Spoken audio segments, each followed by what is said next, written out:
साबिक वज़ीर-ए-आज़म इमरान खान मुसलसल गलत बयानी से काम ले रहे हैं। अपने बयानिए को दुरुस्त साबित करने के लिए हक़ाइक़ को गलत अंदाज में पेश कर रहे हैं। उनके ज़्यादातर दावे हक़ाइक़ के बरखिलाफ़ होते हैं, हकीकत से उनका कोई ताल्लुक़ नहीं होता है, मगर एक दावा गलत होता है तो वो नया दावा कर देते हैं और वो भी हक़ाइक़ के बरक्स होता है। अपनी गलतियों की जिम्मेदारी दूसरों पर डालते हैं और दूसरों के काम का क्रेडिट खुद को दे देते हैं और ये बार बार कर रहे हैं। गुज़िश्ता रोज़ साबिक वज़ीर-ए-आज़म इमरान खान ने दावा किया कि तहरीक इंसाफ के सोशल मीडिया के कारकुनों ने यूरोपीय यूनियन की डिसइंफो लैब को बेनकाब किया, जिसमें 800 फेक वेबसाइट्स थीं जो पाकिस्तान के खिलाफ प्रोपेगेंडा कर रही थी। इसमें पाकिस्तान के कई सहाफ़ी भी शामिल थे जो इस हुकूमत के साथ नजर आते हैं। आपको पता नहीं इस चीज का इल्म है या नहीं, या याद हो या ना हो, हमारे सोशल मीडिया के जुनूनी नौजवानों ने एक चीज एक बेनकाब किया जिसको कहते थे यूरोपियन यूनियन की डिसइंफॉर्मेशन लैब। ये क्या थी? इसमें तकरीबन 800 फेक साइट्स थी और ये फेक साइट्स क्या कर रही थी? ये मुसलसल पाकिस्तान के खिलाफ प्रोपेगेंडा कर रही थी, जिसमें कई पाकिस्तान के सहाफ़ी भी शामिल थे। कई वो लोग शामिल थे जो आज इस इंपोर्टेड हुकूमत के साथ आप नजर आते हैं। दो लोगों को अटैक कर रहे थे, एक इमरान खान को और एक पाकिस्तानी फौज को, और तकलीफ ये थी कि ये साथ चल रहे हैं। इमरान खान का ये दावा मुकम्मल तौर पर गलत बयानी पर मबनी है। पाकिस्तान के खिलाफ भारत की तरफ से झूठी खबरों और प्रोपेगेंडा का मामला तहरीक इंसाफ के सोशल मीडिया के कारकुन नहीं, बल्कि सबसे पहले जियो न्यूज़ 2016 और 2017 में सामने लाया था। हमने अपने प्रोग्राम में ये मामला उठाया और जियो न्यूज़ के सहाफ़ी मुर्तज़ा अली शाह तफसीलात सामने लेकर आए। उस वक्त इमरान खान की हुकूमत भी नहीं थी। फिर EU डिसइंफो लैब की रिपोर्ट 2020 में सामने आई तो इसने इन मामलात की तस्दीक की और भारतीय प्रोपेगेंडा की सारी हकीकत खोल कर रख दी, जिसमें EU डिसइंफो लैब ने खुद भारतीय मीडिया को बेनकाब किया था। यानी तहरीक इंसाफ के जुनूनी कारकुनों ने EU डिसइंफो लैब को बेनकाब नहीं किया था, जैसा कि इमरान खान साहब दावा कर रहे हैं, बल्कि EU डिसइंफो लैब ने भारतीय नेटवर्क को बेनकाब किया था, जिसका काम ही जाली खबरें फैलाने के नेटवर्क के खिलाफ रिसर्च करना और उन्हें बेनकाब करना है। और EU डिसइंफो लैब के मुताबिक इस प्रोपेगेंडा में पाकिस्तानी सहाफ़ी मुलविस नहीं थे। हक़ाइक़ से उनका जायज़ा लेते हैं। 2016 और 2017 में हमने अपने प्रोग्राम में बताया था कि भारत किस तरह से दुनिया भर में पाकिस्तान को बदनाम कर रहा है, पाकिस्तान के खिलाफ मनफी खबरें फैला रहा है और पाकिस्तान मुखालिफ बयानियां बना रहा है, लॉबिंग कर रहा है।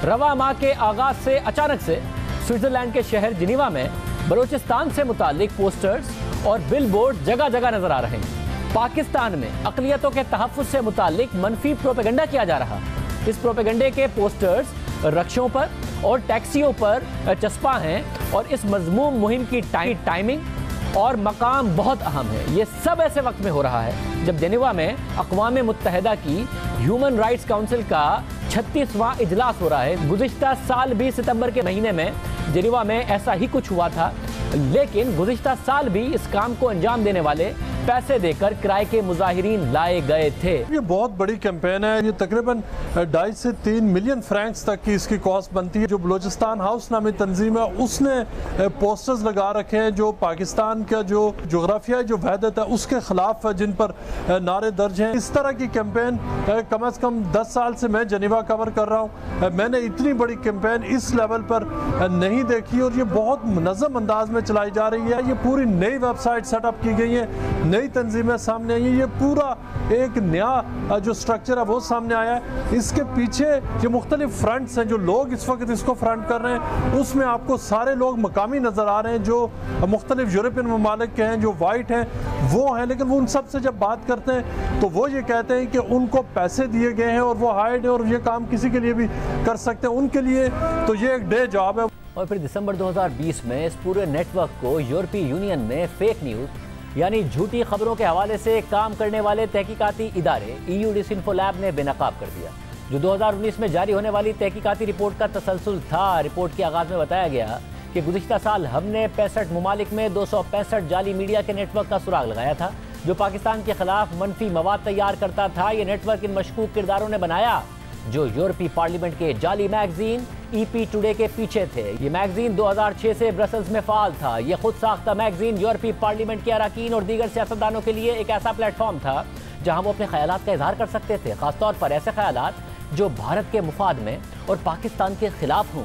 उनमें कुछ यूरोपीय अरकान पार्लियामेंट और दीगर सियासतदान अक़वाम मुत्तहिदा के साइड इवेंट्स, प्रेस कॉन्फ्रेंसेस और अक़लियतों के हुकूक के इदारों के मुजाहिरों में शिरकत करते हैं, जिनका इनेकाद यही मशकूक किरदार करते हैं। रिपोर्ट के मुताबिक तहकीक में यह बात सामने आई कि द टाइम्स ऑफ जेनेवा नामी एक जाली मीडिया और उसके साथ मुबैना तौर पर जेनेवा में काम करने वाली 4 न्यूज़ एजेंसी तहरीरी और वीडियो कंटेंट तैयार करती है, जिसे ये एनजीओज ऑनलाइन इस्तेमाल करती हैं और फिर भारतीय न्यूज़ एजेंसी ANI और दीगर जाली मीडिया नेटवर्क के जरिए फैलाया जाता है।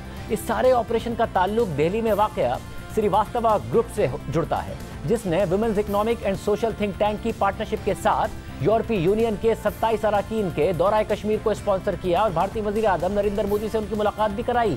रिपोर्ट के मुताबिक तहकीक में हमने इन वेबसाइट्स, डोमेन नेम्स और ईमेल एड्रेसेस को छोड़ दिया था, जिसमें मजीद छानबीन की ज़रूरत थी और गुज़िश्ता कुछ महीनों के दौरान हमने इन मामलात को मजीद गहराई से देखा और अपनी तवज्जो commission to study the organisation of peace नामी NGO पर रखी।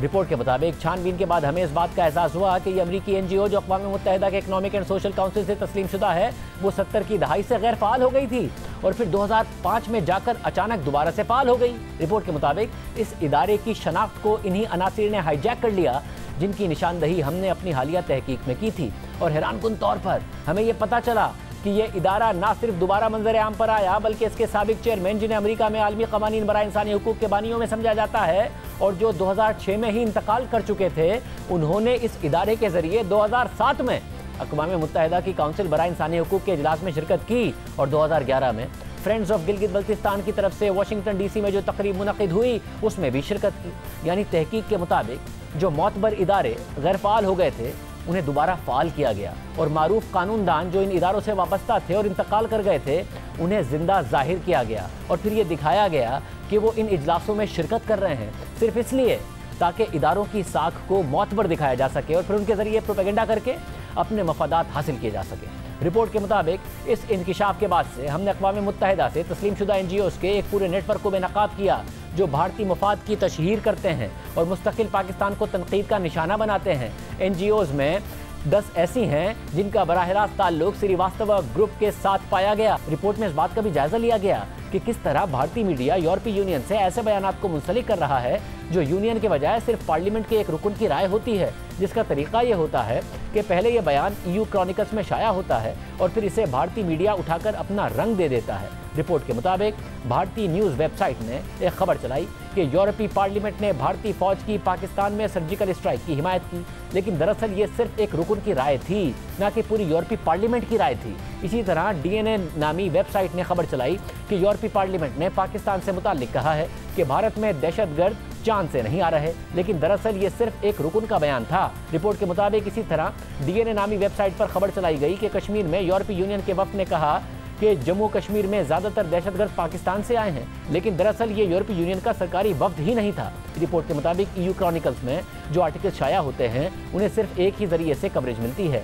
और वो जरिया इंडियन प्रेस एजेंसी का है, जो अक्सर इन आर्टिकल्स को आज़ाद मीडिया EU क्रॉनिकल के नाम से शाया करता है और उनकी रीपैकेजिंग भी करता है। रिपोर्ट के मुताबिक ANI, जो भारत की सबसे बड़ी न्यूज़ एजेंसीज में शुमार होती है, वो जेनेवा में काम करने वाले मशकूक NGOs को बड़े पैमाने पर कवरेज देती है और ANI की तरफ से इन चीज़ों की कवरेज और मालूमात को अपना रंग देने से हम एक नतीजे पर पहुंचे और हमें बिग न्यूज़ नेटवर्क और वर्ल्ड न्यूज़ नेटवर्क का सुराग मिला। ये नेटवर्क 95 ममालिक में 500 से ज़ायद जाली लोकल मीडिया के जरिए चीन और पाकिस्तान के खिलाफ मनफी चीज़ों को रिप्रोड्यूस करने में मदद कर रहा है। रिपोर्ट के मुताबिक बिग न्यूज़ नेटवर्क एक खुद साख्ता न्यूज़ एजेंसी है। इसके पास 450 से ज़ायद मीडिया इदारों की मिल्कियत है और 450 मीडिया वेबसाइट्स में ज़्यादातर वेबसाइट्स पर सिर्फ कॉपी पेस्ट किया जाता है। इनका मवाद भी ओरिजिनल नहीं होता है। ये इदारे ज़्यादातर न्यूज़ वायर कंपनीज, आलमी मीडिया और भारतीय न्यूज़ एजेंसी का मवाद कॉपी पेस्ट करते हैं। डिसइंफो लैब की तहकीक के मुताबिक हमारी तहकीक से ये जाहिर होता है कि जो ऑपरेशन श्रीवास्तव ग्रुप ने शुरू किया और जिसे बढ़ाने में भारतीय न्यूज़ एजेंसी ANI ने अहम किरदार अदा किया,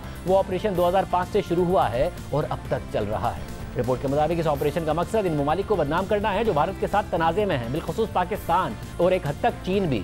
इस ऑपरेशन के तवील मुद्दती मकासद में भारत के अंदर प्रो इंडियन और एंटी पाकिस्तान जज्बात को क़ुव्वत फराहम करना, आलमी तौर पर ताकत का हुसूल और भारत की साख को बेहतर करना और दीगर ममालिक की साख को नुकसान पहुँचाना है, ताकि यूरोपीय यूनियन और अक़वाम मुत्तहिदा जैसे इदारों से मदद हासिल की जा सके। अब ये मामला ना तो तहरीक इंसाफ सामने लाई थी और ना ही पाकिस्तान मुखालिफ इस भारतीय प्रोपेगेंडा में कोई पाकिस्तानी सहाफ़ी शामिल था, मगर इमरान खान ने अपनी पार्टी के सोशल मीडिया कारकुनान को इस सारी रिसर्च का क्रेडिट दे दिया, इस सारे मामले को अपने मुताल्लिक करार दे दिया और एक बार फिर मुकम्मल तौर पर गलत बयानी से काम ले रहे हैं।